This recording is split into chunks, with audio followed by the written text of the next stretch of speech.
जो ये मानव का शरीर प्राप्त करने के बाद भी भगवान का भजन नहीं करता, जो ये मानव का शरीर प्राप्त करने के बाद भी भगवत गुणगान नहीं करता, जो ये मानव का शरीर प्राप्त करने के बाद भी अपने माता पिता की सेवा नहीं करता, जो ये मानव का शरीर प्राप्त करने के बाद भी कभी शंकर भगवान की कथा को नहीं सुनता, ये मानव का शरीर प्राप्त करने के बाद भी जो परमार्थ का काम नहीं करता, किसी दीन दुखी कोई गरीब आदि की सहायता नहीं करता, शिव महापुराण की कथा कहती है फिर वो मनुष्य नहीं रहता, वो एक कीड़े की तरह रहता है और कीड़ा चुल्लू भर पानी में डूब के मर सकता है। इसलिए कहा कि तू डूब के मर जा रे चुल्लू।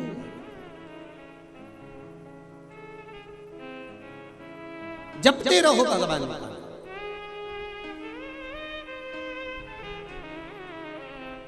भगवान की अविरल भक्ति जपते रहो, करते रहो। आप पुकारते रहो उस परमात्मा को, वो सुनेगा, ये निश्चित है। ऐसा नहीं कि नहीं सुनेगा, एक बार नहीं सुनेगा, दूसरी बार सुनेगा। प्रैक्टिकल करके देखो,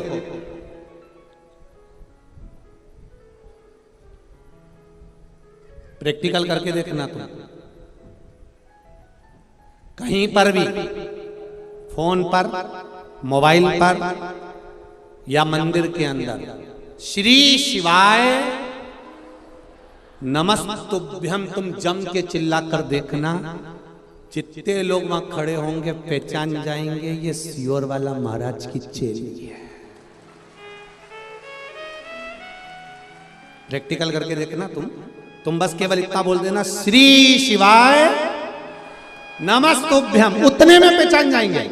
अब जरा विचार करो, तुम्हारे श्री शिवाय नमस्तुभ्यम बोलने से लोग ये जान जाते हैं कि ये सियोर वाले महाराज की कथा सुनी है, तो श्री शिवाय नमस्तुभ्यम बोल लेने से वो भी तो पहचान जाएगा कि ये अपनी वाली है। उठा लो इसको, दुख मत देना, इसको कष्ट मत देना, इसको रोग मत देना, इसको बीमारी मत देना, इसको शरणागति देना है, शरणागति। ये पत्र में आया,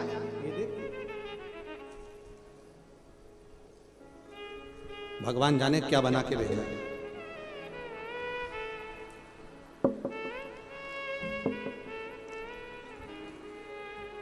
गुच्छा तो नहीं है कमर का?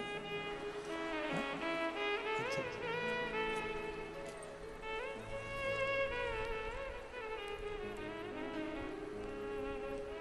पहले चैनल वालों से क्यों ये जरूर दिखा देना, जो भी है हमारे छत्तीसगढ़ की पहचान है।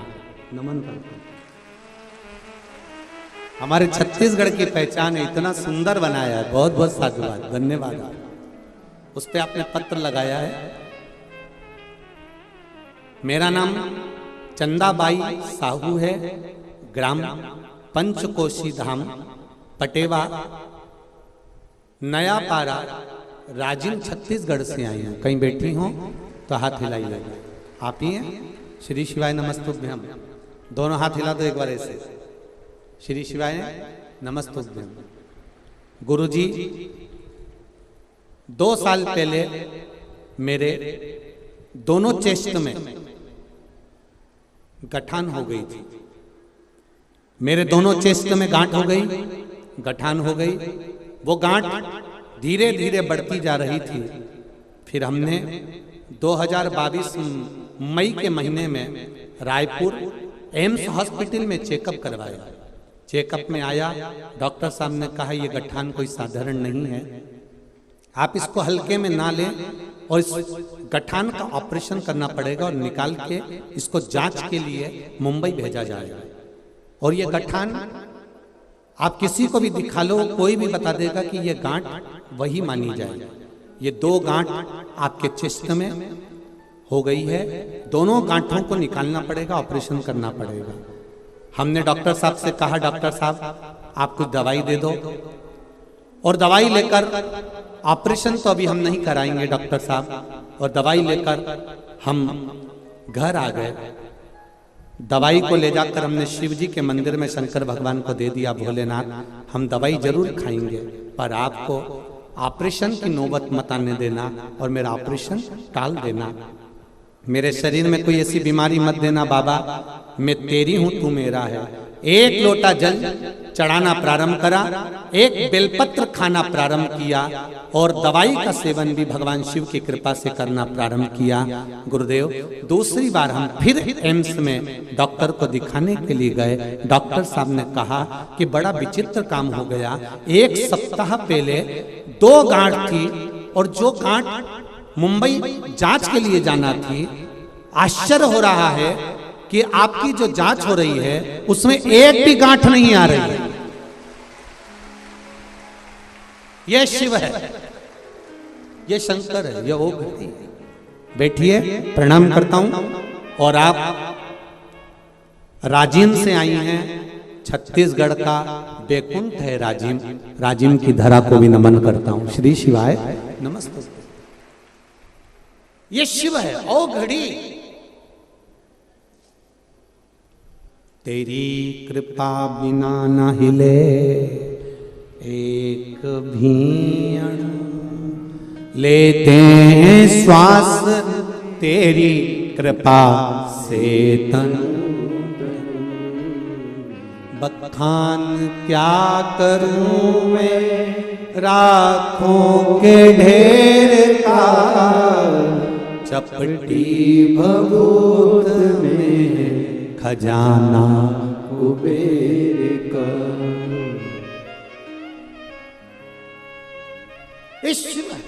ये ओखड़ी, ये दयालु, ये दातार, ये करुणा सागर है। इसकी भक्ति शक्ति भी दे। अब करो शिव की आराधना। दुनिया के लोग बहुत रोकना चाहेंगे आपको, हंसेंगे, ठिठोली उड़ाएंगे, अपशब्द कहेंगे, पर शंकर भगवान के भजन को करने में पीछे मत।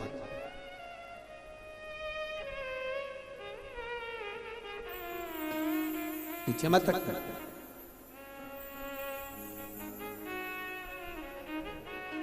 करो भजन। शिव नाम में वो तत्व है। श्री शिवाय नमस्तुभ्यम। भले दुनिया के लोग कहते हैं कि यह मंत्र कैसा है, यह मंत्र का स्वरूप कैसा है, पर इस मंत्र में एक बात तो लिखी है कि शंकर भगवान को मैं नमन करता हूँ। आप दिन भर में श्री शिवाय नमस्तुभ्यम बोलते रहोगे, शिव जी को नमन करते रहोगे, बार बार मेरे देवाधिदेव महादेव को याद करते रहोगे, तो ये निश्चित है कि मेरा महाकाल राजा भी आपको याद करता रहेगा, वो भी आपको स्मरण करेगा। भक्ति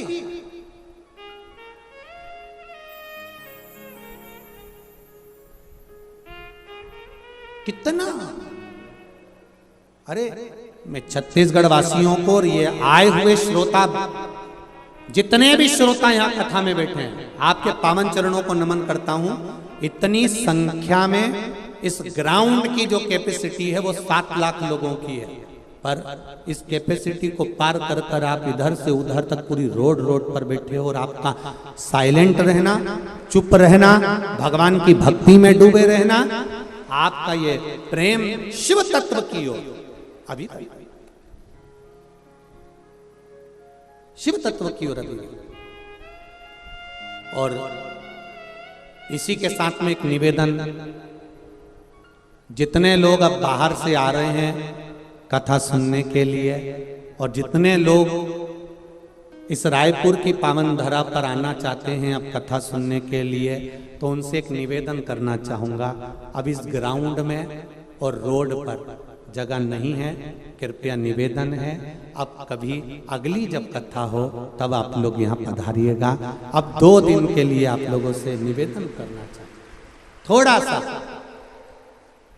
क्योंकि भीड़ बढ़ती चली जा रही है और रेलवे स्टेशन पर अपार भीड़ है। बस स्टैंड पर अपार भीड़ है, गाड़ियां अपार पर अपार आ रही है। इसलिए निवेदन है कि अब प्रयास करना, या तो जो 16 तारीख से 22 तारीख तक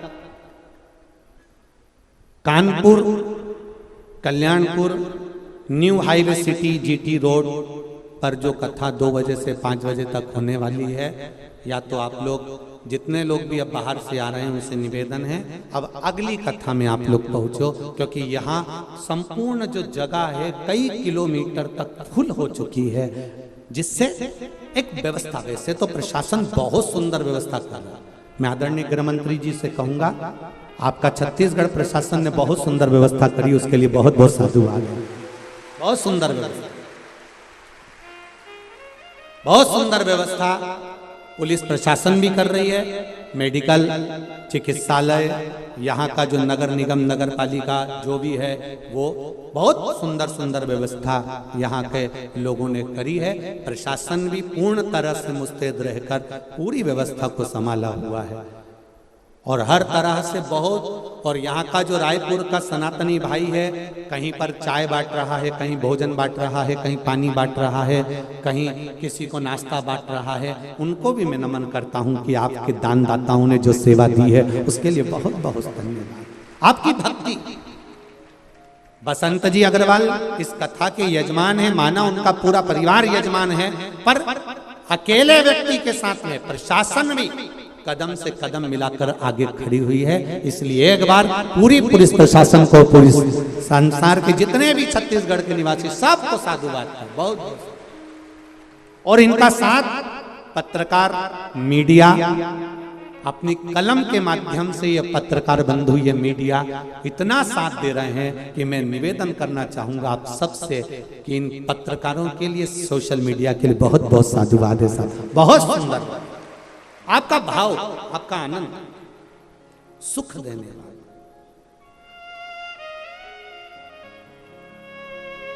और वो भी हम इसलिए कर रहे हैं कि भीड़ ज्यादा हो रही है, इसलिए आप अगली कथा में प्रवेश करें। अब इस कथा को आप लोग जितने लोग भी आने वाले हैं वो टीवी पर श्रवण करें, आस्था चैनल पर, फेसबुक, यूट्यूब पर सुन। भक्ति का संचार, आनंद, भगवान की भक्ति, शिव कथा कर महाराज।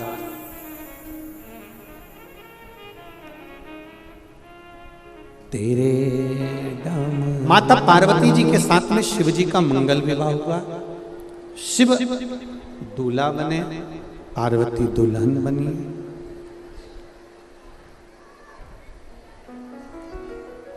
और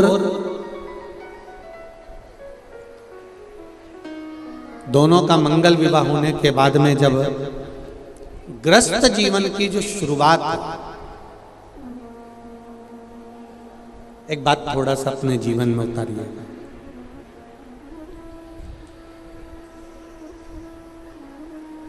अच्छा लगे तो अपने जीवन में उतार कर जरूर रखना कि जिस बेटी का विवाह जब हो जाए और बेटी ससुराल चली जाए, तो मेरी माताओं से, मेरी दीदियों से, मेरी बहनों से निवेदन करूंगा कि जब बेटी का विवाह हो जाए और बेटी ससुराल चली जाए, तो निवेदन है बेटी को ये सीख देकर भेजना कि बेटी तुम ससुराल जा रही हो, मना नहीं है, पर ससुराल की छोटी छोटी बात अपने मायके में कभी मत बताना, उस जगह पर रहकर उसको समाप्त।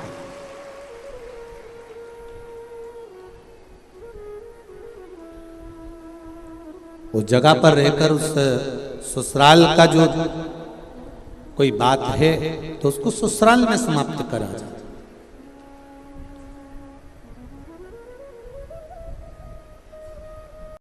बड़ों की, जितने घर में जो बुजुर्ग होते हैं ना, घर के जो बड़े होते हैं, बड़ों की बात आज के जमाने में कोई नहीं मानता, पर बड़ों की बात का बुरा सब मानते। बात नहीं मानेंगे पर बात का बुरा अवश्य मानेंगे। एक समझने वाली बात है कि बड़ों की बात का, आप कहते हो, कई लोग कहते हैं हमारी बात हमारा छोरा नहीं सुनता, हमारी बात हमारा बेटा नहीं सुनता, हमारी बहू नहीं सुनती। बड़ों की बात आज के जमाने में कोई नहीं मानता, पर बड़ों की बात का बुरा प्रत्येक व्यक्ति मानता। और शिव महापुराण थोड़ा उल्टा कह रहे हैं। शिव महापुराण की कथा कहती है कि बड़ों की बात का कभी बुरा मत मानो, और उन्होंने जो बताया है उस पथ पर चलने का प्रयास करो, कभी भी खड्डे में नहीं।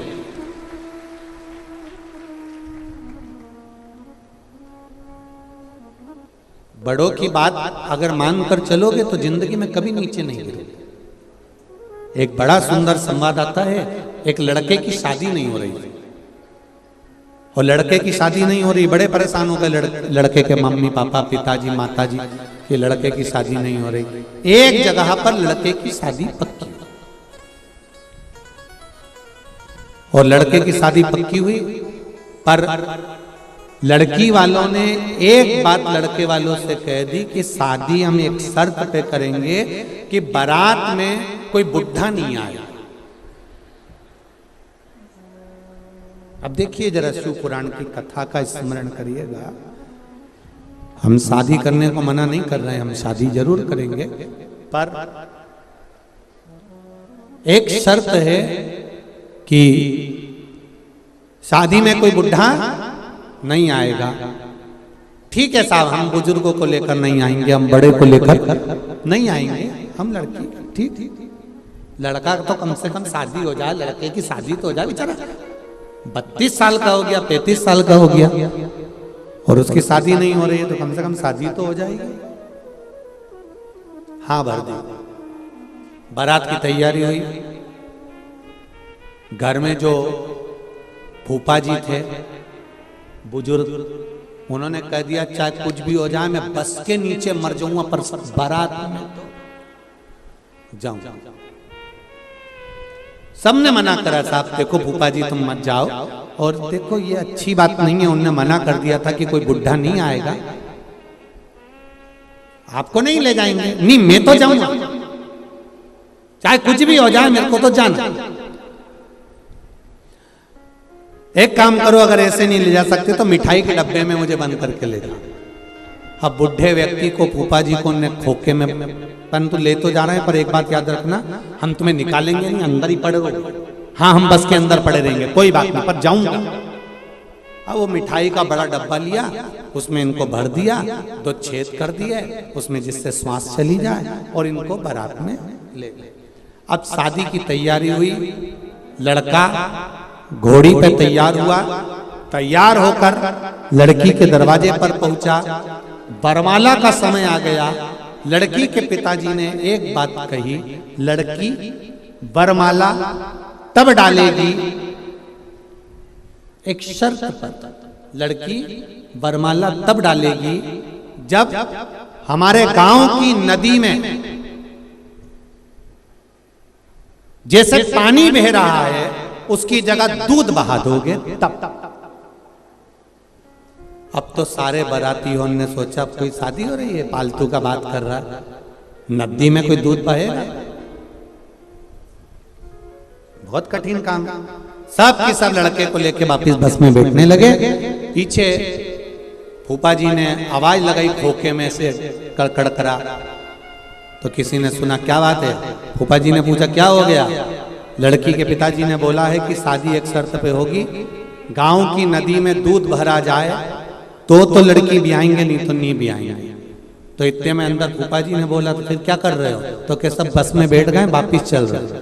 फूफा जी बोले काहे को चल रहे, लड़की के पिताजी से कह दो तुम पूरी नदी का पानी रोक दो, हम दूध भर देंगे,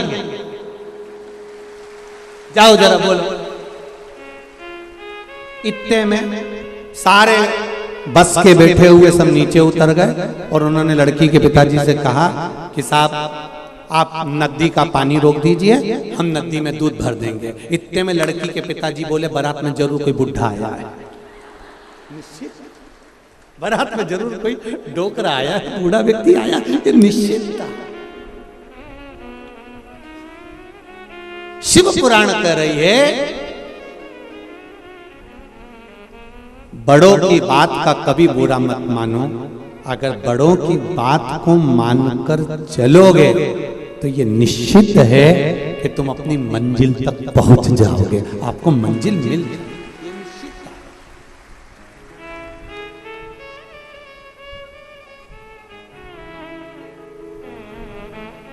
अब मानो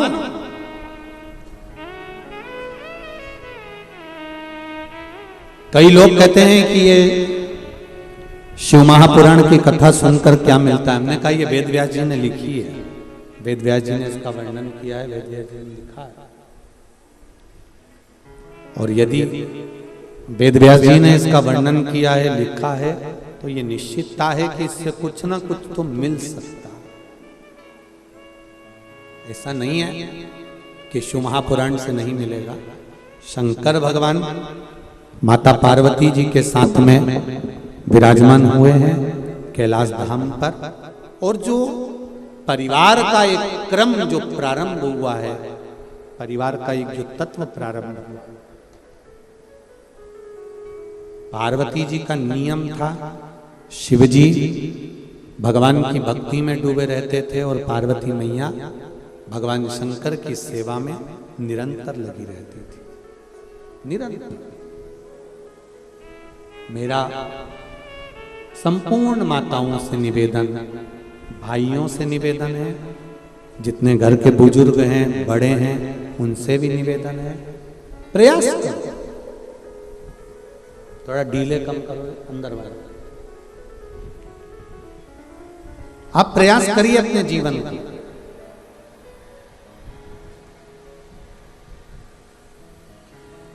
सार्थक बनाने के लिए। पीछे की आवाज खोल के रखो, पीछे की। एक पति और पत्नी का जो जीवन होता है,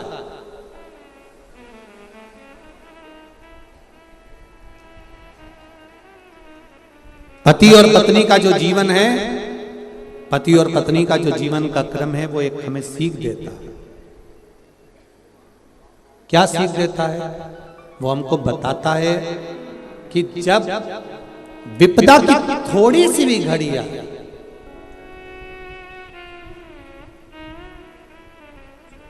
पीछे की एलईडियां चालू कर दीजिए, एलईडियां से बंद पड़ी रही।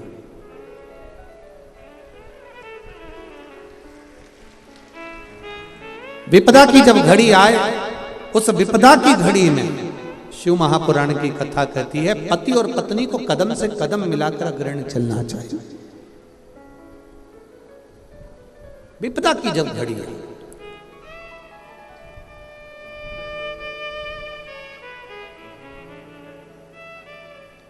शरीर में जब पीड़ा होती है ना, शरीर में जब कष्ट आता है, तो हम होम्योपैथी, एलोपैथी, डॉक्टर के पास जाते हैं।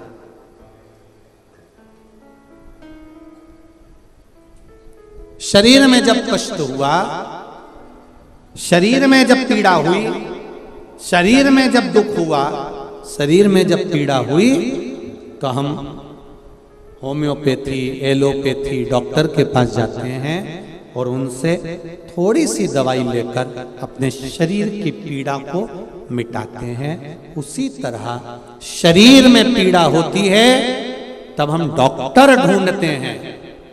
और शिव पुराण कहती है जब मन में पीड़ा हो तो शिव महापुराण की कथा को ढूंढो। मन की पीड़ा, अपने भीतर की जो पीड़ा है, अपने अंदर की जो पीड़ा है,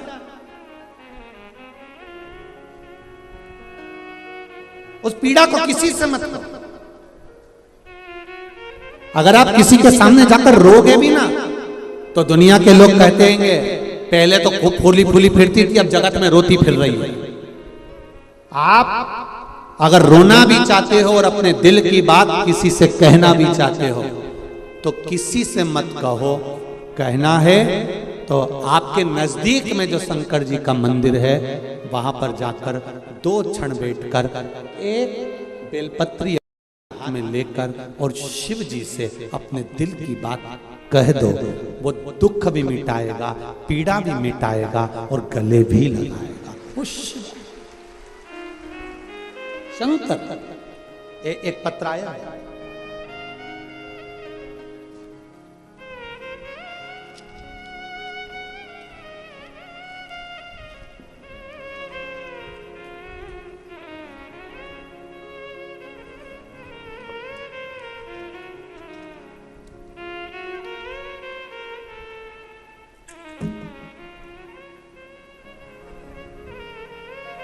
मैं आयुषी साहू शिवानंद नगर रायपुर से हूँ। कहीं बैठी हूँ आयुषी जी तो हाथ हिलाइएगा। आप ही हैं?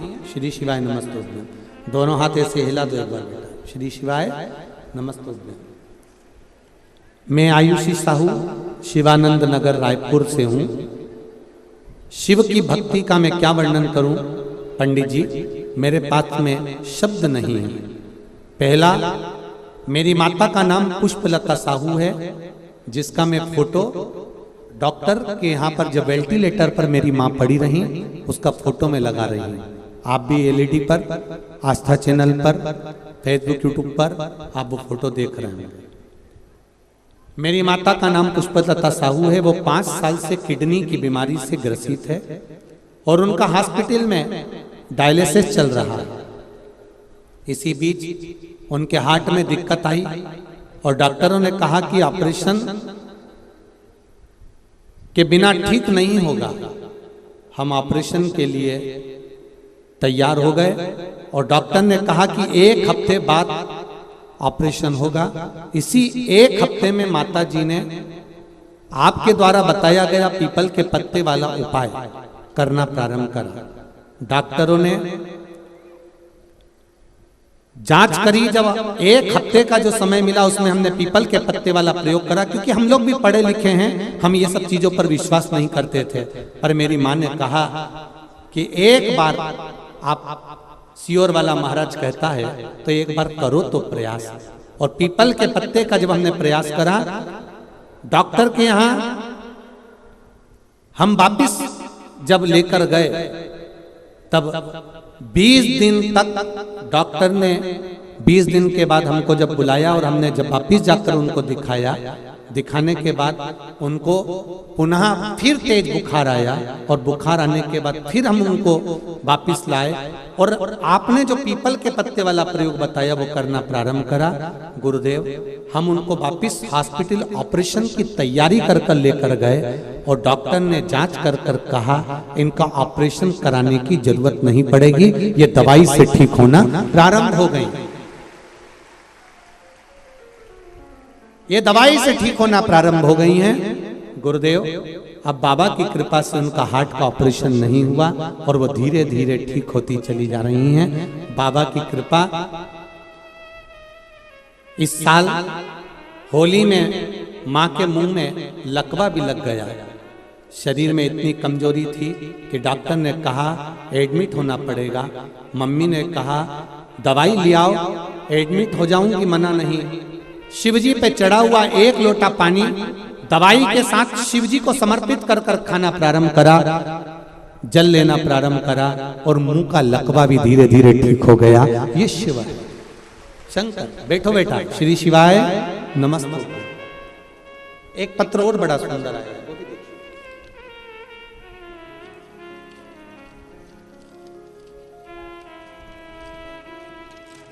तेरी कृपा बिना न हिले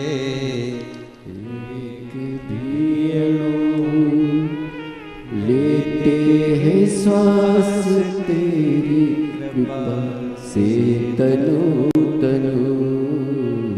बखान क्या करूं मैं राखों के ढेर का, चपटी भभूत में खजाना कुबेर का।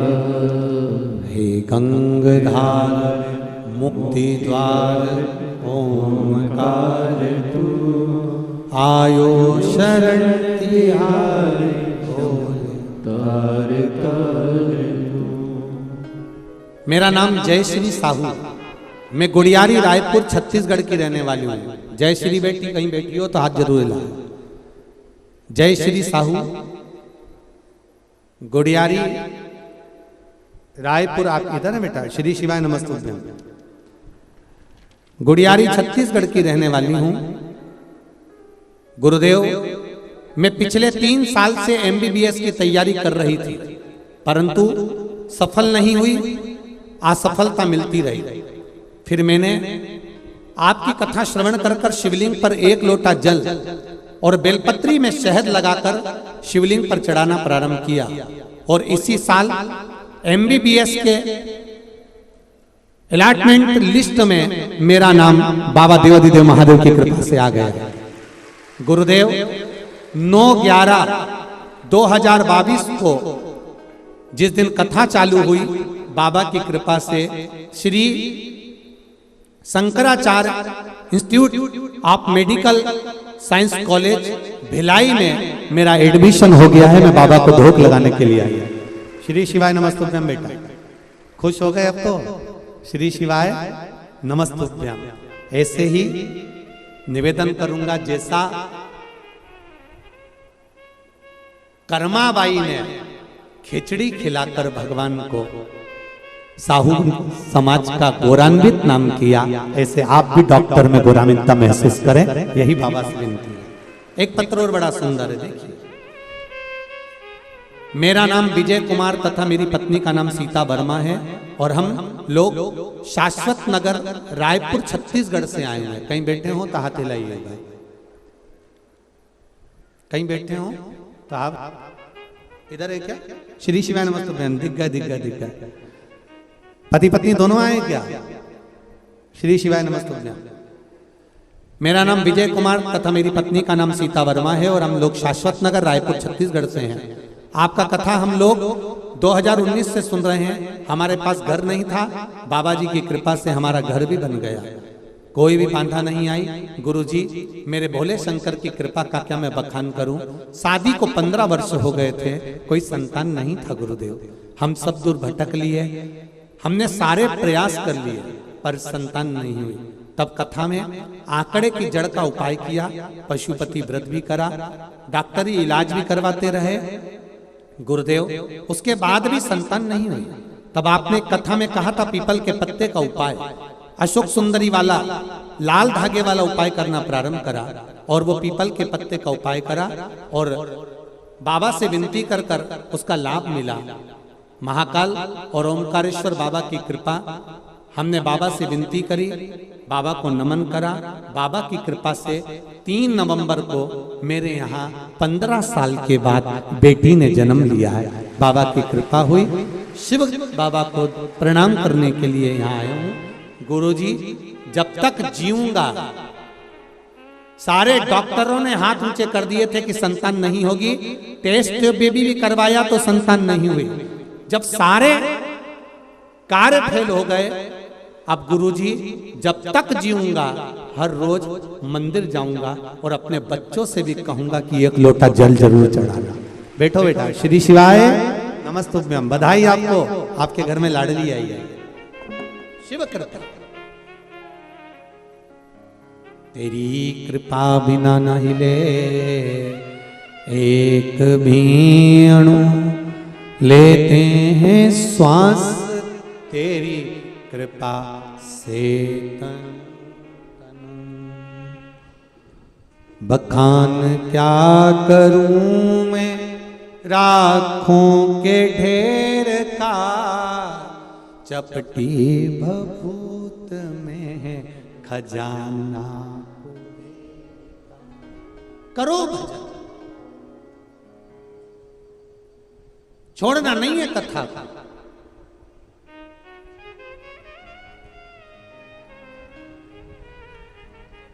टीवी के सामने, मोबाइल के सम्मुख में शिव महापुराण की कथा का रस तत्व ग्रहण करो। और जितने कानपुर के पास के रहने वाले हैं, आप लोगों से भी निवेदन है, मौका मिला है उत्तर प्रदेश वालों को, कानपुर वालों को कथा सुनने का, 16 तारीख से 22 तारीख तक कथा सुनकर अपने जीवन को सार्थक बना लो। ये मौका नहीं मिलने वाला।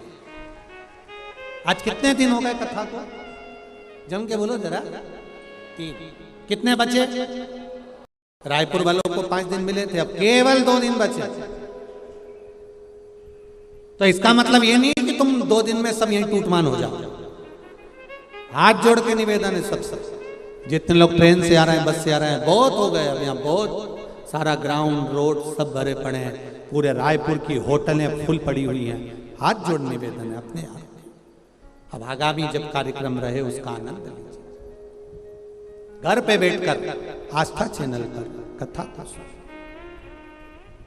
तत्व को जानो। शंकर भगवान शिव के शिव महापुराण की कथा कर रही है।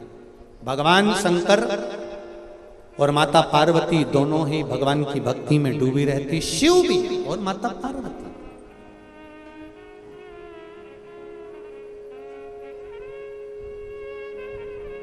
समय आया,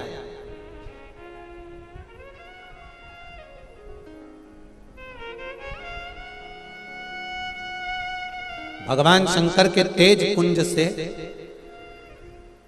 गंगा जी के जल से 6 पुत्रों का जन्म हुआ, जो कृतिकाओं को दिया गया। कृतिकाओं ने उस पुत्र को पाल पोस कर बड़ा करा, तो उसका नाम षडानंद कार्तिकेय रखा गया। कार्तिकेय जी का जन्म का एक कारण और था, तारकासुर का संहार, तारकासुर को मारना।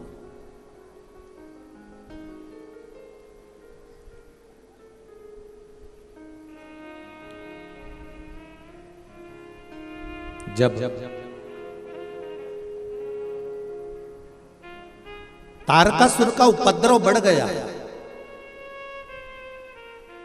चारों तरफ हाहाकार मचने लगा। तारकासुर ने मांगा भी तो क्या मांगा कि मरूं तो शिव जी के पुत्र के द्वारा मरूं, क्योंकि तारकासुर कोई साधारण नहीं था। तारकासुर कोई साधारण नहीं है। तारकासुर शंकर भगवान से बहुत स्नेह करता है, बहुत प्रेम करता है, बहुत वात्सल्य रखता है।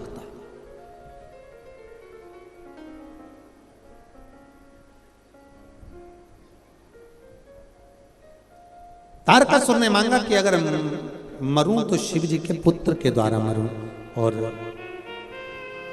शिव जी की कृपा हुई। तारकासुर को मारने के लिए कार्तिकेय का जन्म हुआ। कार्तिकेय बाबा को माता पार्वती जी ने कह दिया, ये तारकासुर है पर इसका संहार तो करना, पर इसके हृदय में चोट ना लगे। इसके हृदय में शिव बैठे हो, भगवान शंकर इसके हृदय में बैठे हुए हैं। शिव महापुराण की कथा कहती है, जो शंकर का भजन करता है, जो शिव का स्मरण करता है, शिव नाम के जाप में दिन रात डूबा रहता है, शंकर की भक्ति में जो डूबा रहता है, शिव पुराण कहती है उसका दिल कभी मत दुखाओ, वरना जिंदगी नरक जैसी हो जाती है। नरक जैसी।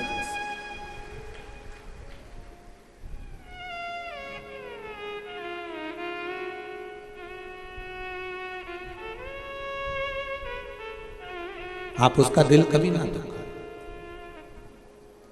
हम कल भी कहे, परसों भी कहे, आज फिर कह रहे हैं, शंकर जी के मंदिर जाने वाली चाहे बेटी हो, चाहे बेटा हो, चाहे बुजुर्ग माताएं हों, चाहे भाई लोग हों, हम माताओं से भी कहेंगे, अपने घर के पुरुषों को एक नियम बनाओ।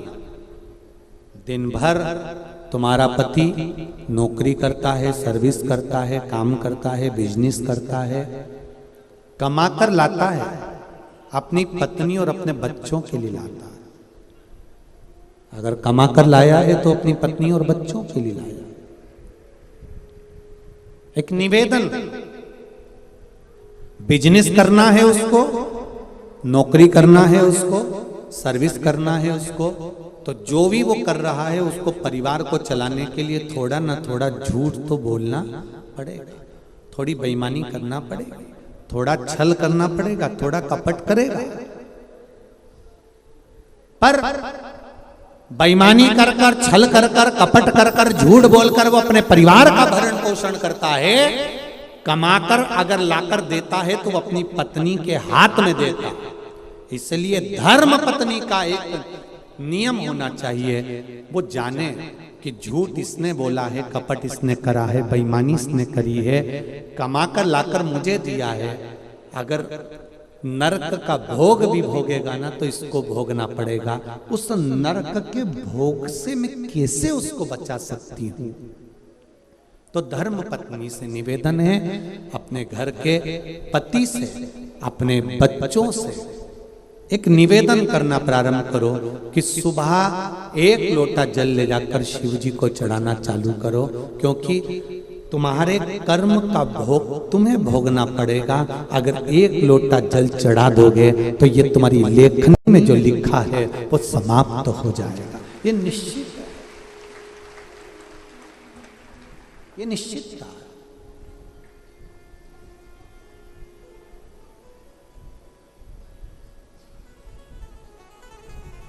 आप उसको समझाओ। माना आज का जमाना, लोग कहते हैं कि आप जल चढ़ाने से होता क्या है। आज का जमाना जरा विचित्र है, लोग बात प्रश्न बहुत करते हैं, बहुत प्रश्न।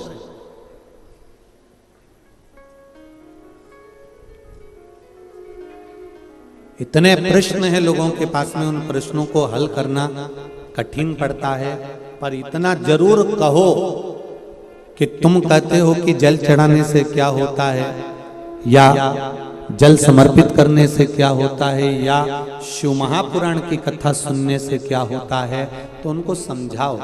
जैसे भोजन हमने किया और भोजन शरीर के अंदर गया, जाने के बाद हमको नहीं मालूम कि ये शरीर में क्या करेगा, पर इतना जरूर है कि भोजन जब अंदर जाएगा तो शरीर में बल मिलेगा, और बल मिलेगा तो आप मेहनत कर सकेंगे और दुनिया के आगे मेहनत कर कर आगे बढ़ सकेंगे। उसी तरह शिव महापुराण की कथा या एक लोटा जल हम शिव जी को चढ़ा रहे हैं, उसका बल हमको अंतिम समय तक जरूर प्राप्त रहता है, ये निश्चितता। किसी के मरने के बाद कई लोग कहते हैं उनके दादाजी मर गए तो उन्होंने इतने ब्राह्मणों को भोजन कराया, उनके काका जी मर गए तो उन्होंने ब्राह्मणों को रसगुल्ला खिलाया, गुलाब जामुन, पूड़ी, भजिया, पकोड़ा ये खिलाया। किसी के मरने के बाद आप क्या खिला रहे हो उससे मतलब मत रखो। शिव महापुराण की कथा कहती है मरने से पहले कितने लोगों को आपने भोजन कराया, बात वहां रखी जाती है, मरने के बाद की नहीं। आपके हमारे संसार के किसी व्यक्ति के मरने के बाद दुनिया के लोग कितना भोजन कराते हैं वो महत्व नहीं रखता। आप जीते जी इन श्वासों के द्वारा, अपने शरीर के द्वारा, आप जीते जी अपने द्वारा कितने लोगों को भोजन करा रहे हैं, मूल वो है। आपने किसका साथ दिया, मूल वो है।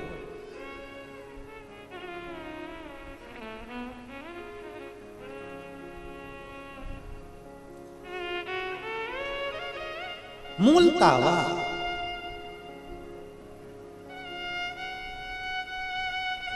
ये जितने लोग कथा सुन रहे हैं, जितने इस पंडाल में बैठे हुए हैं, ये ग्राउंड में, दही हांडी ग्राउंड के अंतर्गत गुड़ियारी के इस ग्राउंड में आप लोग जितने लोग बैठे हुए हैं, जितने लोग बाहर बैठे हुए हैं रोडों पर, जितने लोग छतों पर बैठे हुए हैं, जितने लोग होटलों पर बैठे हैं, जितने लोग गाड़ियों पर बैठे हुए हैं, 2 व्हीलर 4 व्हीलर पर चढ़ चढ़ कर बैठे हुए हैं, टैंकरों पर बैठे हुए हैं, जितने लोग यहाँ वहाँ बैठ कर कथा सुन रहे हैं, आप दिल लगाकर अगर कथा को श्रवण कर रहे हैं, चित्त लगाकर कथा श्रवण कर रहे हैं, भक्ति के साथ कथा को श्रवण कर रहे हैं, आप अपना समय निकालकर अगर शिव को दे रहे हो तो यह निश्चितता है कि तुम्हारी दुख की घड़ी में शिव भी तुम्हारे सामने खड़ा मिलेगा। ये निश्चितता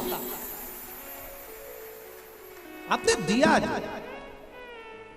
कल कथा में था श्री लक्ष्मण भट्ट जी की धर्मपत्नी इल्मा गारू ने भगवान शंकर को बार बार याद किया, शिव का बार बार गुणगान करा, शंकर भगवान का बार बार गुणगान करा, तो चंपावन में चंपेश्वर महादेव को भी प्रकट होना पड़ा। केवल भक्ति के बल पर आप जब भगवान को याद करते हो तो भगवान आपको याद करता।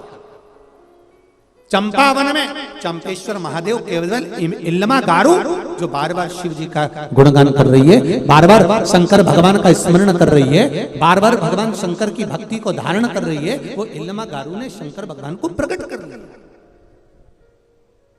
शिव को प्रकट कर दिया।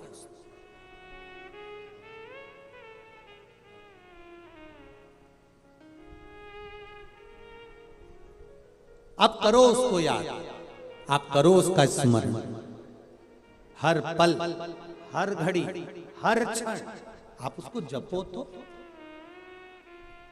कई लोग मिलेंगे आपको जो आपसे कहेंगे कि मंदिर मत जाओ, राम जी को मत मानो, कृष्ण भगवान को मत मानो, गणेश जी को मत मानो, देवी को मत मानो। फिर एक दिन यही आकर कहेंगे तुम अपने बाप को भी मत मानो, यही कहेंगे जो आज कह रहे हैं तुम्हारे सामने आकर, बार बार तुमको सौगंध दिलवाते हैं, राम को नहीं मानना, देवी को मत मानना, गणेश को मत मानना, शिव को मत मानना। और बच्चे कुचे थे तो एक महाराज ऐसे हैं जो अपनी ही किताब छपा कर बढ़वाए जा रहा है और उन्होंने कह दिया मैं खुद भगवान हूं, तुम किसी को मत पूछो। ऐसे लोग अगर तुमको किताब देने आए तो वही किताब उनके मुंह पे मार देना और कह देना भगवान एक ही है, वो देवाधिदेव महादेव, वो ब्रह्मा विष्णु महेश है, वो किताब उन्हीं के मुंह पे मार दो। ऐसी किताब अपने को घर में लेकर भी नहीं जाना जो तुम्हें धर्म से काट दे, सनातन धर्म से वंचित कर दे। जो आज कहते हैं कि गणेश जी को मत मानो, राम को मत मानो, कृष्ण को मत मानो, शिव को मत मानो, वो एक दिन तुम्हें गर्द में खड्डे में ले जाकर पटक देंगे और एक दिन कह देंगे तुम अपने बाप को भी मत मानो। तुम्हारे पिता ने तुमको पैदा ही नहीं करा, तुम्हारी माता ने तुमको जन्म ही नहीं दिया। बार बार सौगंध दिलाएंगे, किताब छपा छपा के तुमको इसी पंडाल के बाहर बांटते मिलेंगे, खूब प्रेम से देंगे, ले जाओ ये किताब, फ्री है, फ्री है। सोचो 50 रुपए की किताब छपी होगी और फ्री में क्यों बांट रहे हो? मतलब ये पैसा तुम्हारे पास में यहां से नहीं आ रहा है, केवल सनातन धर्म को बर्बाद करने के लिए विदेश से पैसा आ रहा है। समझो आज भी मौका है, नहीं तो बाद में रोगे। अपना फोटो छपवा कर भगवान है ही नहीं, हम ही भगवान है। जब इतने 50 रुपए की इतनी मोटी किताब, आज के जमाने में पत्रिका भी 50 रुपए की छपती है तो पत्रिका भी सोचना पड़ती किस किस को देना, नहीं तो हल्का फुल्का काट दे देंगे रिसेप्शन का। पत्रिका किसको देना, 50 रुपए की छपी है तो सोचना पड़ेगा। वो 100 रुपए की, 150 रुपए की, 50 रुपए की इतनी मोटी किताब कोई फ्री में बंटवा रिया है, अपना फोटो लगवा कर बंटवा रिया है और कह रहा है कि मैं भगवान हूं और ये सोचकर बंटवा रहा है। तो सोचो ये 50 रुपए 100 रुपए किताब के कहां से आ रहे होंगे जो इतनी पब्लिक को किताब बांटी जाती है और तुम उसको लेकर घर चले जाते हो, उन्हीं के मुंह पर छोड़कर चले जाओ, पांव पड़ के तो तू ही ले जा तेरे घर में। नीचे ऐसी किताब जो हमें सनातन धर्म से वंचित कर दे, क्या करोगे ऐसी किताब?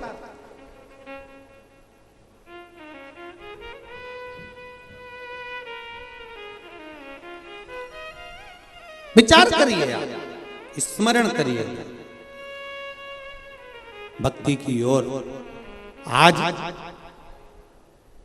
बसंत कुमार जी अग्रवाल जी ने अगर यहाँ कथा रखी है, आगे लखनऊ में भी कानपुर में भी कथा है, फिर इंदौर में संजय जी शुक्ला जी की 24 तारीख से 30 तारीख तक कथा है।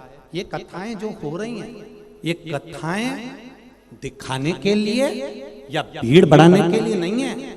मत आओ आप कथा में, अभी आज की कथा में कह दिया आप अपने अपने घर से सुनो, क्या करेंगे भीड़ बढ़ाकर? कथा का मूल सार तत्व यह है कि आप अगर कथा में आए हो तो विश्वास रखकर बैठना। जैसे ये पत्रों का ढेर लगा है और पत्र पीछे ढेर लगे पड़े हुए हैं, ये पत्र में आपका विश्वास है। एक बच्चे ने तो यहाँ तक लिखा है कि कल गाड़ी से जा रहे थे मेरे भैया, ये लिखा है। कोई पुलिस वाले का फोटो तक दिया किसी आर्मी के मैन का। जरा देखिए, बाबा मेरा नाम नीतू वर्मा है, मैं सिमगा जिला बालोदा बाजार की रहने वाली हूँ। मैं क्या बखान करूं, इस मंत्र का श्री शिवाय नमस्तुभ्यम का मैं क्या वर्णन करूं, शंभू की महिमा का क्या मैं बखान करूं। मेरे अंकल पुलिस की सर्विस करते हैं, जो कि बालोदा बाजार में जिले के थाना सिमगा से हाईवे पेट्रोलिंग करते हैं। वे दोनों कल रात को अपनी ड्यूटी कर आ रहे थे और पेट्रोलिंग पर पॉइंट की ड्यूटी करके ही वापस आ रहे थे कि कुछ पल ही के लिए वॉशरूम करने के लिए उतरे थे और जैसे ही रुके इतने में बस गाड़ी से बाहर निकले और निकलते से पीछे से गाड़ी ने आकर टक्कर मार दी। एक बड़ी सी गाड़ी ने जोरदार टक्कर मारी और गाड़ी की टक्कर पड़ते ही बेहोश हो गए, नीचे गिर गए। गाड़ी के फोटो में पीछे लगा रही हूँ, जिसने देखा उस गाड़ी के फोटो देखिए कि इसमें कोई बचा होगा, इसमें कोई बच सकता है। एक एक गाड़ी के जरा फोटो देखिए, जितने लोग टीवी पर देख रहे हैं, एलईडी पर देख रहे हैं, इस गाड़ी में से कौन बचेगा। मैंने गाड़ी के फोटो लगाए हैं, मेरे अंकल के फोटो लगाए हैं जो हॉस्पिटल में पड़े हैं। गुरुदेव, गाड़ी के अंदर मोबाइल पर श्री शिवाय नमस्तुभ्यम की धुन चल रही थी और वो धुन के चलते हुए मेरे अंकल और मेरे पिता दोनों ठीक हैं और हॉस्पिटल में भर्ती हैं, पर उनके शरीर में एक चोट नहीं आई है। ये शिव है। मेरे अंकल और मेरे पिता कहते हैं कि हम लोग विश्वास नहीं करते थे, पर इस मंत्र में क्या है ये तो मंत्र का जाप ही बता सकता है। क्या है? आपका अगर विश्वास है, आपकी दृढ़ता है, आपका भरोसा है, तो शिव महापुराण में आओ। नहीं तो जरूरत नहीं तुम्हारे को आने की, तुम टीवी पर कथा सुनो। अच्छा लगे तो टीवी चालू रखो और नहीं लगे, आपको लगे कि सियोर वाला महाराज दिन भर बैठ के बकवास करता है, मोबाइल रिमोट आपके हाथ में है, तुरंत चैनल चेंज करो। कोई दूसरा महाराज आ रहा होगा, उसको अच्छे से सुनो। अगर हम फालतू बात करें तो रिमोट तो तुम्हारे ही पास में है ना, मोबाइल तो तुम्हारा ही है ना, स्विच ऑफ। सियोर वाला महाराज 2 मिनट में साफ, तुम्हारा कहीं कर। क्यों सुनते? विश्वास हो तो शिव है, भरोसा है तो शंकर है, और अगर विश्वास नहीं तो देवादिदेव महादेव भी तुम्हारे लिए सम्मुख में नहीं खड़े हो सकते। फिर तुम्हारी गति तुम जाओ, शिव को जाओ।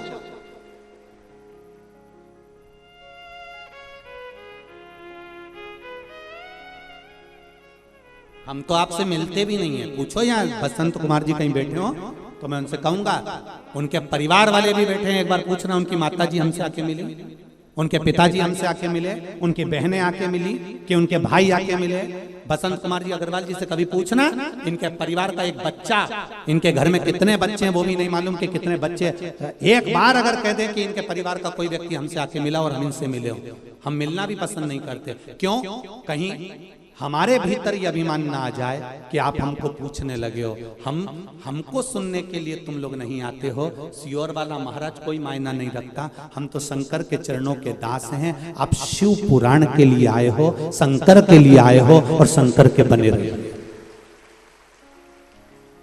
हमसे मतलब मत रखो कि हमसे कोई मतलब है ना, तो हम मिलते हैं ना जुलते हैं, और ना कभी हम अपने पांव का स्पर्श करने देते हैं। आपको अगर प्रणाम करना है तो तुम्हारे घर में सास ससुर हैं, तुम्हारे घर में तुम्हारा पति है, अगर प्रणाम करना है तो आप उनको नमन करिए, उनको प्रणाम करिए। उनको प्रणाम करोगे तो उनको भी लगेगा कि हमको गौरव महसूस हुआ, मेरी पत्नी ने मुझे प्रणाम करा, मेरी बहू ने मुझे प्रणाम करा।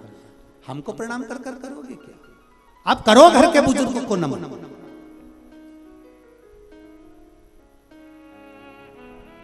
दिल से कथा सुन रहे हो। छत्तीसगढ़ की इस पावन धरा में इतने लोगों को एक साथ बिठाया होगा। आज मीडिया वाले कह रहे थे कि पूरे छत्तीसगढ़ का इतिहास रच गया। रायपुर में इतनी भीड़, इतनी पब्लिक और इतने श्रोता, और श्रोता भी ऐसे कि चुप रहकर मेन रोड पर, गटर पर, नाली पर, ओटले पर, छतों पर बैठ कर कथा सुन रहे हैं, ऐसे श्रोता कभी जिंदगी में नहीं देखे छत्तीसगढ़ के इतिहास में।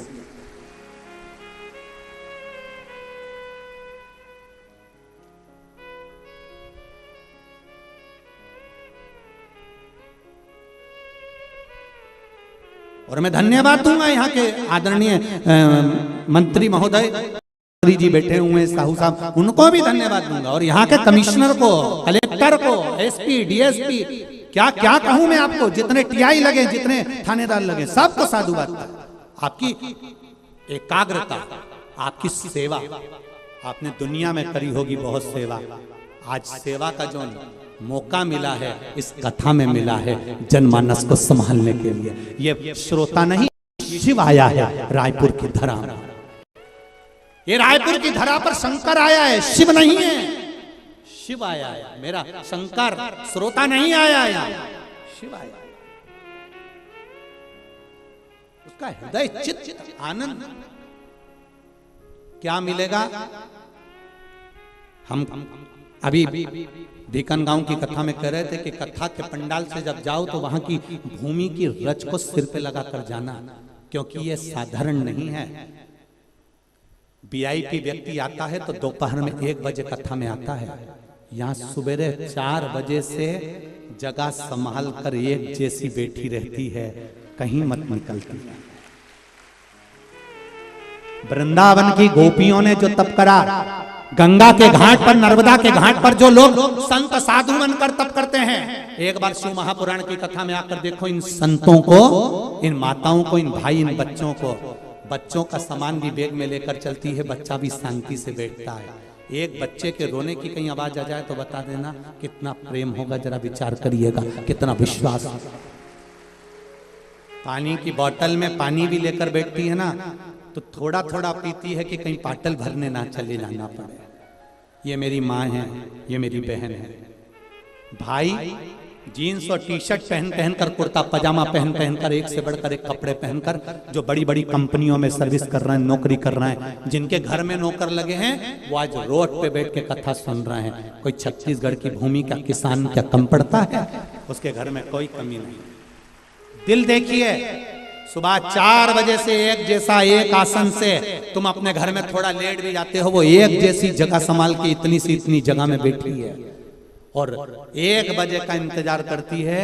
4 बजे कथा छूटती है, गई, भोजन करा, दूसरी को बिठा कर जाती है, रात को फिर आती है, कीर्तन 12-1 बजे तक भजन करती है, फिर वही लेट जाती है, फिर उठती है, फिर भजन में लग जाती है।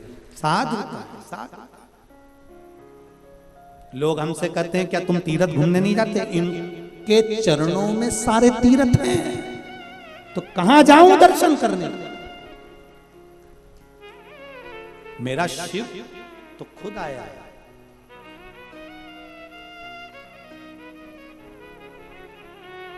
स्वयं सारे तीर्थ धाम आपके चरणों में, हे महादेव प्रणाम आपके चरणों में। ये सब कुछ नहीं है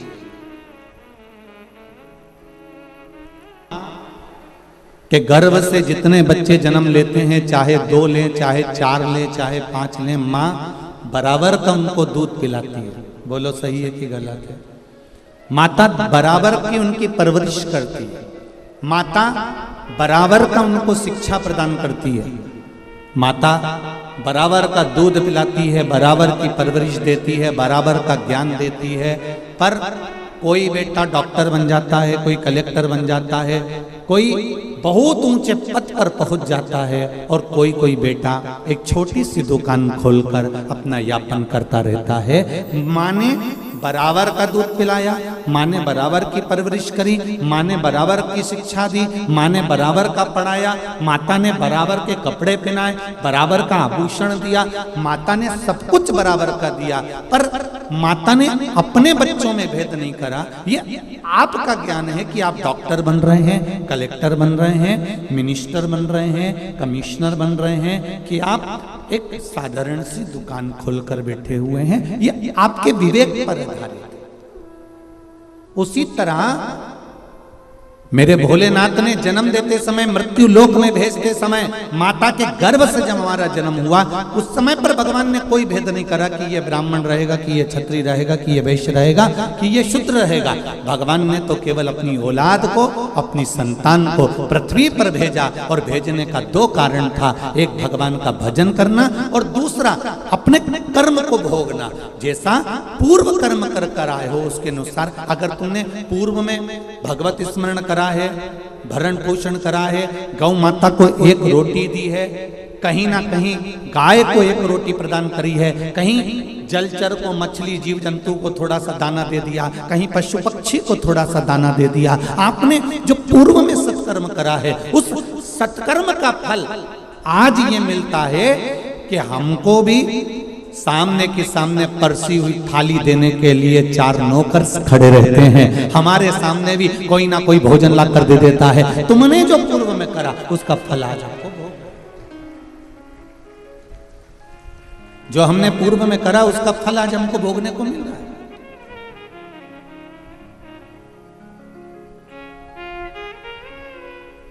यहां इतनी सारी माताएं बैठी है, सबके मंगल सूत्र की डिजाइन अलग अलग होगी। बोलो री जीजियो, सही है कि गलत है? सबके हाथ के चूड़े की डिजाइन अलग अलग होगी। बोलते जाओ जरा जल्दी से, सही है कि गलत है? ठीक है। पाँव में जो बिछुड़ी पहनी हो उसकी डिजाइन अलग अलग होगी, पाँव में जो पायल पहनी हो उसकी डिजाइन अलग अलग होगी, सिर पे जो चूनर पहनी हो उसकी डिजाइन अलग अलग होगी। 16 श्रृंगार जो तुमने अपने तन पर, अपने शरीर पर, सुहाग की जितनी वस्तुएं धारण करी है, चाहे बिंदी लगाई हो, नथनी पहनी हो, कुंडल पहना हो, मंगलसूत्र पहना हो, सबकी डिजाइन अलग अलग होती है। केवल 16 श्रृंगार में से एक श्रृंगार ऐसा है जिसकी डिजाइन नहीं बदली है, वो है मांग का सिंदूर, कुमकुम एक जैसा होता है।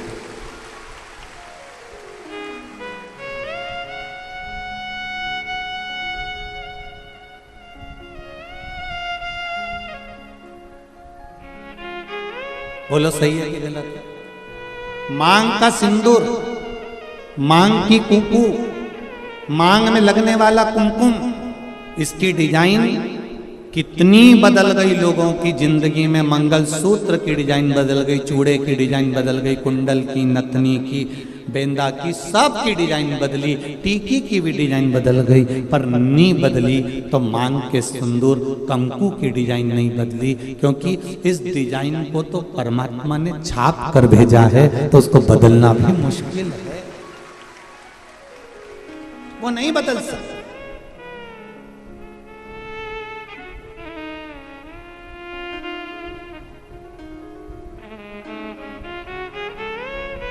मंगलसूत्र के दाने एक बार निकल जाएंगे ना, चलेगा। नाक की नथनी एक बार निकल जाएगी ना, चलेगी। बिछुड़ी जल्दीबाजी में कहीं निकल जाएगी ना, चलेगी। बिंदी कहीं निकल जाएगी ना, चलेगी। हाथ का चुड़ला कहीं निकल कर रखा गया ना, चलेगा। पर मांग का सिंदूर कभी भी मांग से नहीं निकलना चाहिए। ये शिव महापुराण की कथा है। अब 16 श्रृंगार में से एक श्रृंगार ऐसा है मांग का सिंदूर जिसमें कोई भेद नहीं है। करोड़पति माता भी अपने सिर में लगाती है और एक सब्जी बेचने वाली भी अपने सिर में लगाती है। वो सिंदूर ने समानता बनाकर रखी।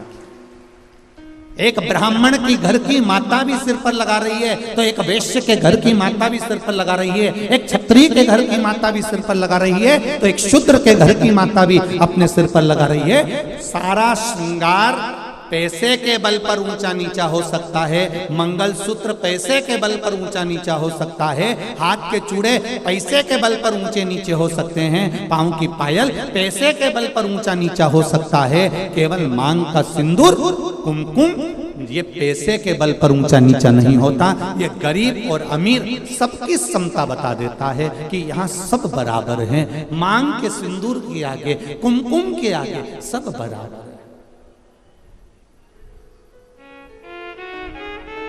कितनी बड़ी बात रामचरितमानस में आती है। थोड़ा ध्यान लगाकर सुनना मेरे धान के कटोरे वालों सब, छत्तीसगढ़ वासी सबले बढ़िया,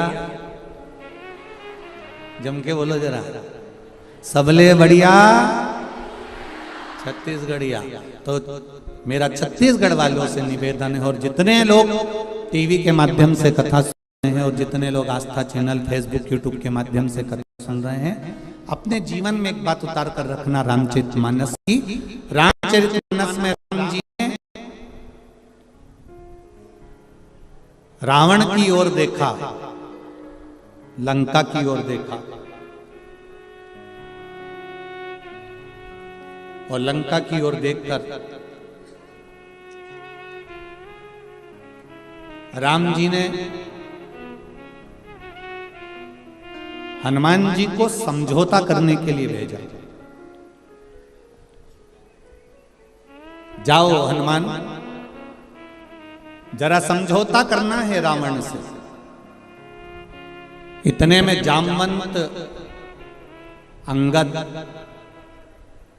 और जितने बानर थे वो बोलते हैं, प्रभु काय को समझौते की बात करते हो, मिटा देते हैं उस रावण को। देरी नहीं लगेगी, चुटकी भर में उस रावण को मिटा देंगे।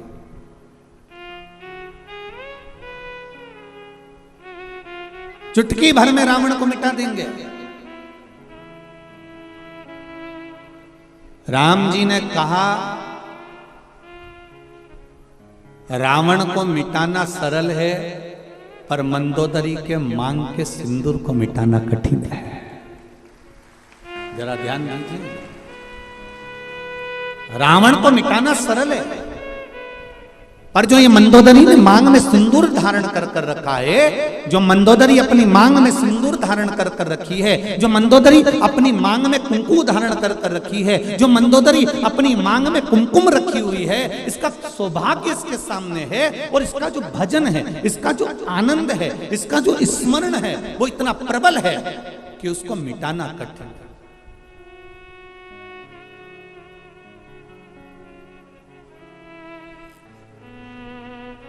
एक बात कहना चाहूंगा बहुत अच्छे से, आदरणीय गृह मंत्री जी हमारे यहाँ कथा में श्री ताम्रध्वज साहू जी यहाँ बैठे हुए हैं। आप तो आज आए हैं, पर आपके घर से जो बाईसा हैं, आपकी जो धर्मपत्नी है, हमारे लिए तो माता के तुल्य हैं। हमने देखा कल भी, परसों भी, 2 दिन से हम लगातार देख रहे हैं, कहीं के दूसरे मंत्री की अगर पत्नी होती ना तो 3 घंटा कथा में नहीं बैठती, पर हमने ये चीज देखी है कि वो 5 दिन की कथा में 2-3 दिन लगातार कथा का रसतत्व ग्रहण कर रहे हैं।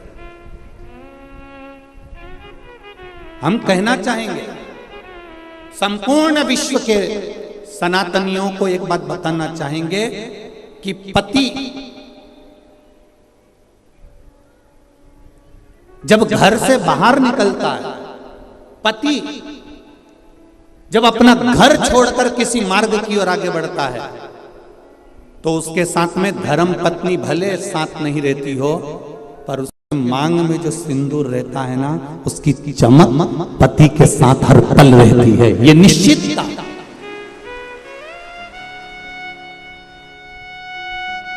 उसकी भक्ति का बल, उसके भजन का बल, उसके स्मरण का बल।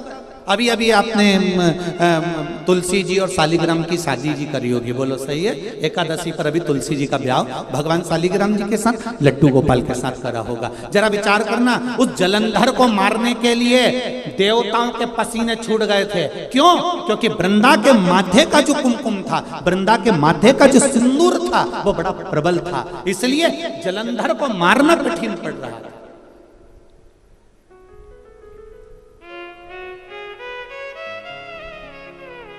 फिर करा क्या गया कि इसके सात्वित्व को डिगाया जाए,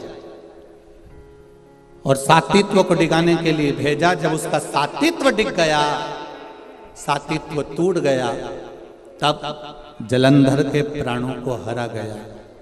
फिर निवेदन करूंगा, मेरी जितनी माताएं यहाँ बैठी हैं, जितनी मेरी बहन बैठी हैं, जितनी मेरी जीजियाँ बैठी हुई हैं, जितनी मेरी बेटियाँ बैठी हुई हैं, निवेदन करूंगा मंगल पाणिग्रहण संस्कार होने के बाद में, विवाह हो जाने के बाद में अपने मस्तक पर मांग में, भले आजकल तो फैशन हो गया, ज़्यादा सिंदूर नहीं लगाती हैं माताएं, कुंकू नहीं लगाती हैं, थोड़ा उनको एक अलग सा फील होता है, तो उनको वो थोड़ा, मेरा निवेदन है कि मेरी जीजियों से, मेरी माताओं से, मेरी बहनों से, मेरी बेटियों से निवेदन है, शादी होने के बाद में मांग में, और एक फिर निवेदन करूंगा, वो पेंसिल जैसी नहीं, पेंसिल जैसी नहीं, सिंदूर तुम्हारे पति ने जिस समय तुम मंडप के अंदर बैठी थी और चांदी के सिक्के से, कलदार से, अंगूठी से, डब्बी में से भर भर कर तेरी मांग में भरा था, ऐसा सिंदूर तुम्हारी मांग में भरा होना चाहिए, ऐसा भरा होना चाहिए।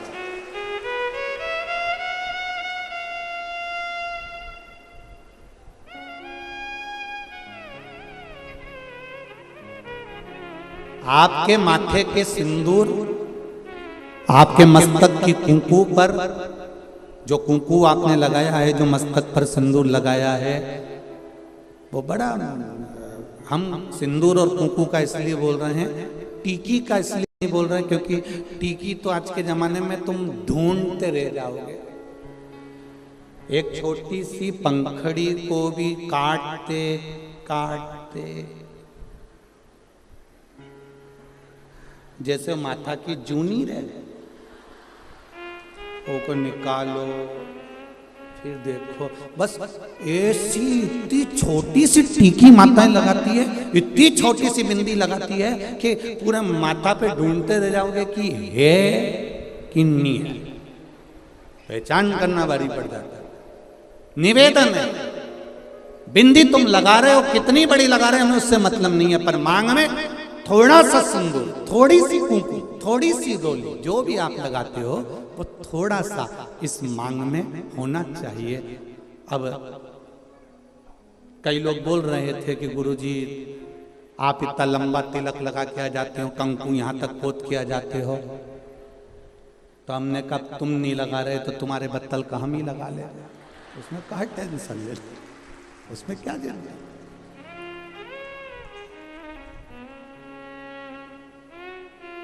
एक कथा याद आ जाती है, उस कथा में एक बार हम कथा करने के लिए काला पीपल गए, तो वहाँ कथा करने गए, तो वहाँ पर एक माता बूढ़ी बूढ़ी सी, बहुत 70-80 साल की, और कथा में आगे बैठ गई, और कथा हुई।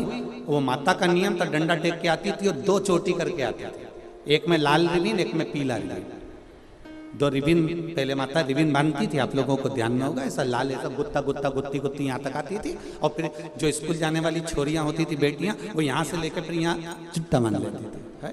पहले ऐसा चलता था, केला वाली चोटी। अब वो बुजुर्ग जो माता थी वो चोटी करके बैठ जाए। अब वो कथा करते करते करते करते बार बार ध्यान उसकी चोटी पे जाए। अब ऐसा होता है, अब कोई विशेष अगर कोई बैठे कोई आए तो उस पर ध्यान तो जाए कि आखिर। अब वो बार बार ध्यान जाए तो हमारा कथा में मन नहीं लगे। अब मन नहीं लगे तो हमने एक प्रश्न कर लिया, माँ आपसे एक बात पूछना है। क्या बोलो गुरुजी। हमने कहा माँ बस इतना सा पूछना है कि सारी माताएं एक चोटी करके आती है, तू 2 चोटी करके क्यों आती है। उसने कहा महाराज जी ये भी कोई पूछने वाली बात है, ये कोई अच्छी बात है तुमने जो पूछा, अभी नहीं बताऊंगी मैं। हमने सोचा डोकरी बहुत तेज है, बहुत तेज। हम कथा कर कर जिनके यहाँ रुके हुए थे अग्रवाल जी के यहाँ पहुंच गए। सुबेरे सुबेरे 6 बजे डोकरी ने आकर, बूढ़ी अम्मा ने आकर वो शटर बजाई। वो शटर बजाई तो हमने आशीष से कहा जरा दरवाजा खोलो। दरवाजा खोला तो डोकरी डंडा लेके खड़ी थी। कहाँ है महाराज। आशीष तो दरवाजा ही नहीं खोला, वापिस आ गया। गुरुजी वो बुढ़िया आई है डंडा लेके। हमने कहा दरवाजा तो खोल, आने दे। अब बुढ़िया आके बोली, कुर्सी पे बैठ गई, महाराज देखो ये पीली वाली जो चोटी है ना, ये तो मेरी है। अब हमने कह दिया तो ये नीली वाली पड़ोसी की है। इतने में बोली, अरे सुन तो सही महाराज, ये पीली वाली मेरी है। अच्छा, वो मुस्कुराई भी ऐसी, उसका आधे 2 दांत आगे के नहीं थे, बाकी के सब थे। अब वो बोली कि ये जो पीली वाली है ना, ये हमारी है। हमने कहा ठीक। फिर ये गुरुजी, पहले मेरे पति की भी चोटी थी, उसने कटा ली, मैंने एक बढ़ा ली। मेरे कहा क्या कहने, ये सनातन धर्म है, ये भारत की भूमि की सभ्यता और संस्कृति का आनंद है।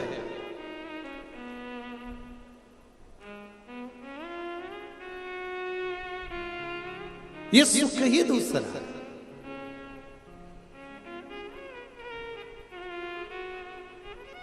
आप लोग जितनी संख्या में यहां बैठे हो, 1 2 3 4 पंडाल में, पंडाल के बाहर, पीछे के पंडाल में, साइड के पंडाल में, ग्राउंड में, जितने पंडाल में आप लोग बैठे हुए हो, इस ग्राउंड को छोड़कर जितने ग्राउंड के अंदर हैं, पंडाल के अंदर हैं, और जितने इधर उधर बैठे हैं, इससे दुगने पंडाल के बाहर, रोड से लेकर रेलवे स्टेशन तक है।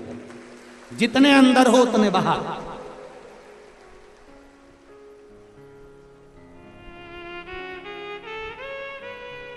और केवल अविरल भक्ति, केवल आपकी भक्ति, और भक्ति के सिवा कुछ नहीं।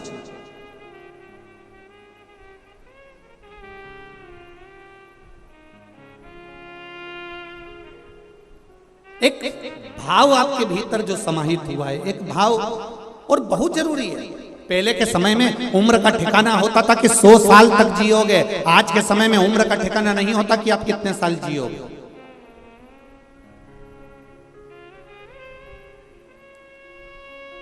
आय बढ़ाने का साधन प्रत्येक मनुष्य ढूंढ रहा है। आप भी जितने लोग बैठे हो ना, हमारी आय बढ़ना चाहिए, हमारी कमाई बढ़ना चाहिए, हमारा व्यापार बढ़ना चाहिए, हमारा पैसा बढ़ना चाहिए।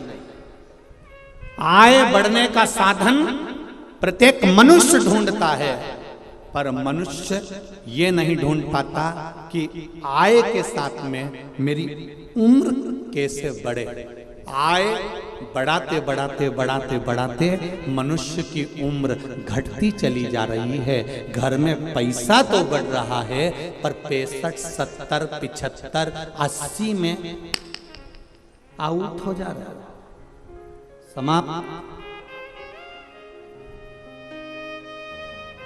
दुनिया के लोग आपको आय बढ़ाने का साधन बताएंगे, विदेश के लोग आपको आय बढ़ाने का साधन बताएंगे, सारे संसार के लोग आपको आय बढ़ाने का साधन बताएंगे कि पैसा कैसे कमाना चाहिए, पैसे कैसे प्राप्त करना चाहिए, धन कैसे प्राप्त करना चाहिए। संपूर्ण विश्व के लोग आपको आय बढ़ाने का साधन बताएंगे, पर शिव महापुराण की पोथी, शंकर भगवान की यह कथा, शिव महापुराण आय बढ़ाने के साथ साथ आपको बताती है कि आपकी उम्र कैसे बढ़े। और वो उम्र बढ़ाने के लिए केवल आपको 3 जगह पर जाना है।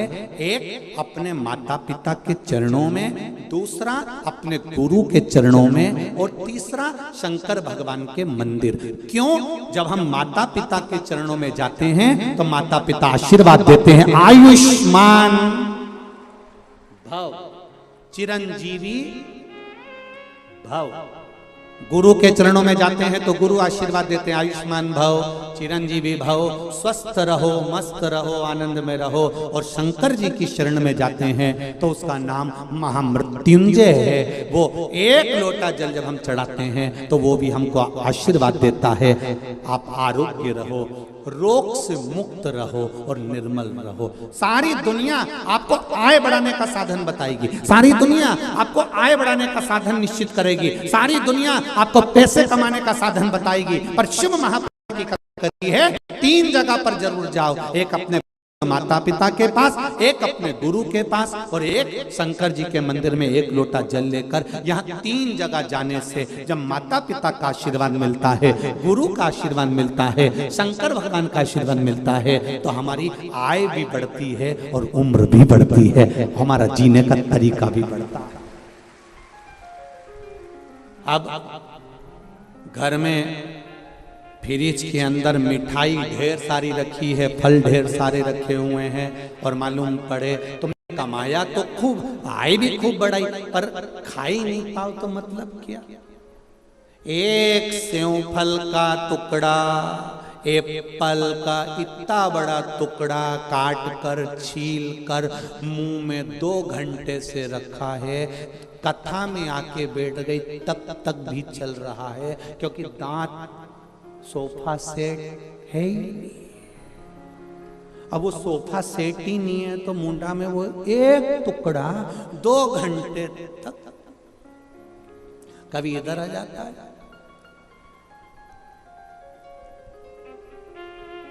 इतने में छोटे से बच्चे ने आके पूछ लिया, दादी, ओ दादी। दादी बोली, क्या है, क्या खा रही है?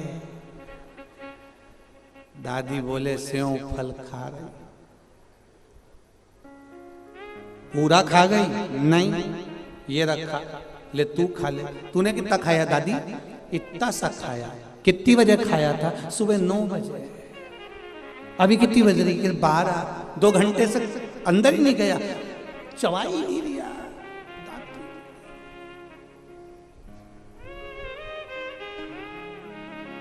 ध्यान।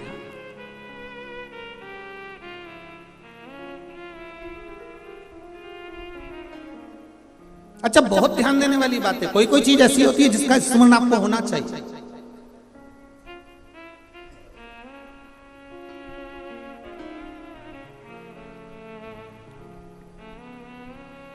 चश्मा पढ़ते समय याद आता है। बोलो री जी हो, सही है कि गलत है? चश्मा अगर पंडाल में भूल गए, घर पर भूल गए, पढ़ते समय चश्मा याद आता है। बत्ती सी जम के बोलो जरा। खाते समय याद आती है, मैंने फ्रिज में रखी थी, हमारा दांत ना जाने कहाँ चले गया। बहू को आवाज लगाई, देख तुम्हारी बत्ती सी कहाँ रखी है? मम्मी तुमने कटोरी में रखी थी फ्रिज में, उसमें तो है ही नहीं। मालूम पड़े कथा में आई थी, बैग में दरी की दरी रखी, बैग कोई चुरा के लगा। बत्ती सी।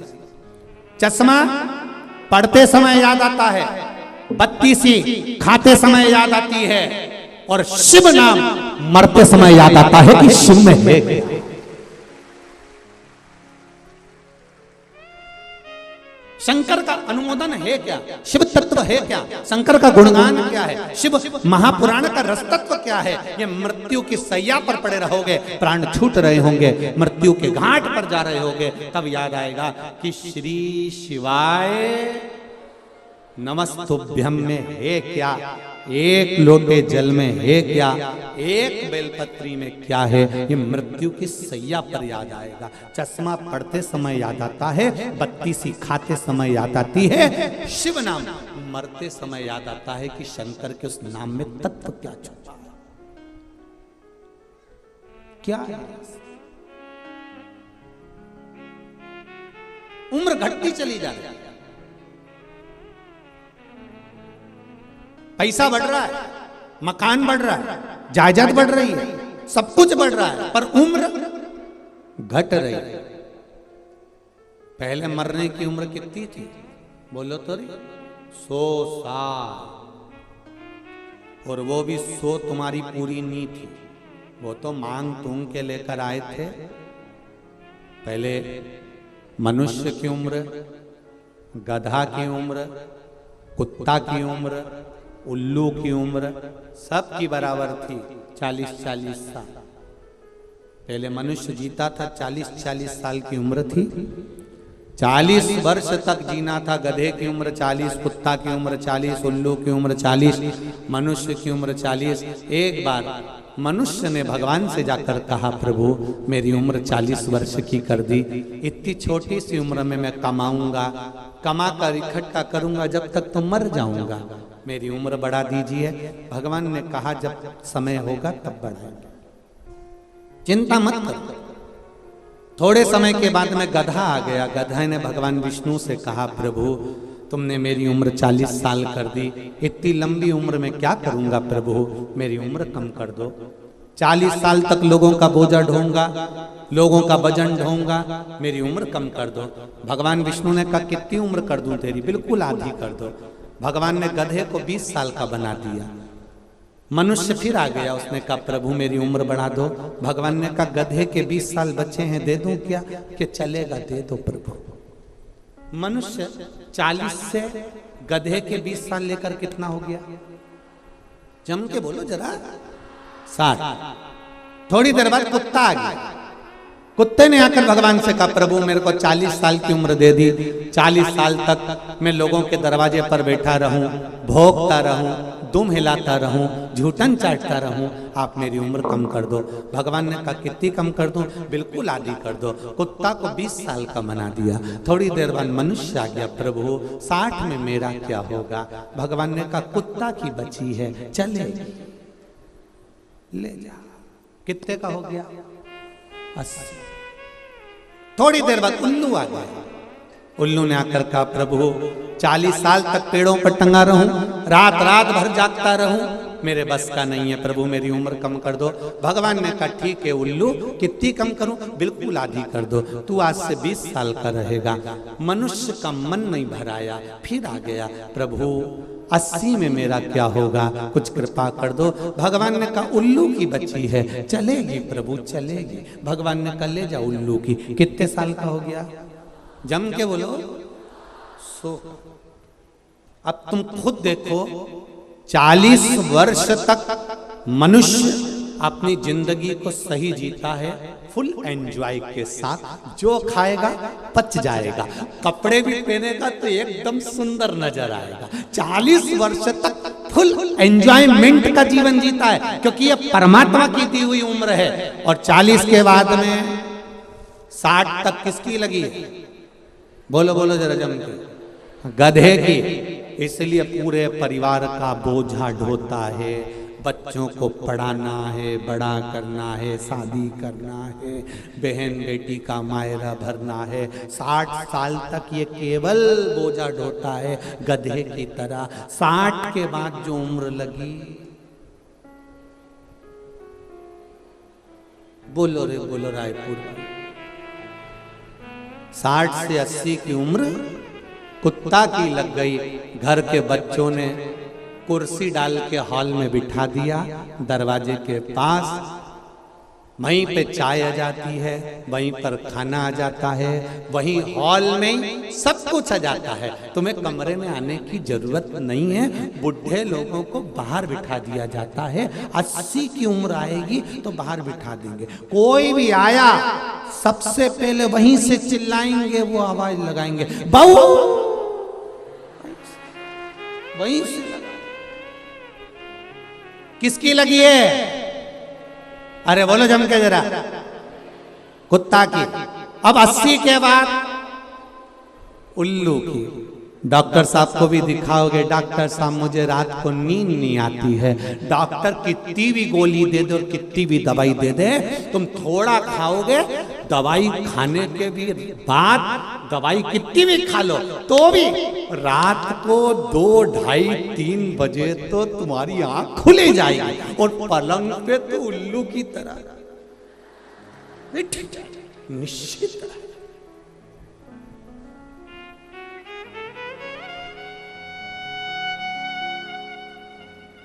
80 से 100 वर्ष तक नींद को बुलाने का प्रयास भी करोगे तो नींद नहीं आने वाली, क्योंकि उल्लू की लगी। इसलिए शिव महापुराण की कथा कहती है 40 तक की जिंदगी अपनी है। उस जीवन को इतना खुश होकर जियो कि बाकी की जिंदगी खुश होकर जी सको। इतना खुश होकर, फुल आनंद के साथ।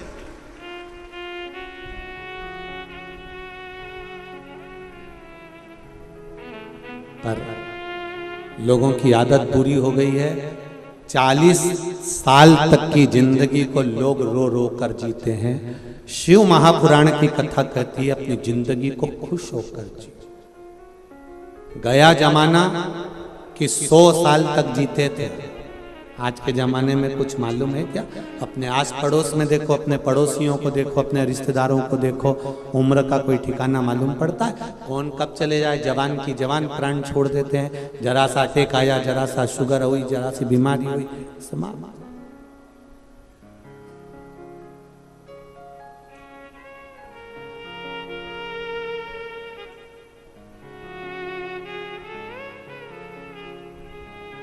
किसी ने पूछा, गुरुजी पहले तो लोग 100 साल तक जीते थे, भगवान ने ऐसा क्यों कर दिया कि अब 100 साल तक तो कोई जा ही नहीं पाता, उससे पहले ही मर जाते हैं।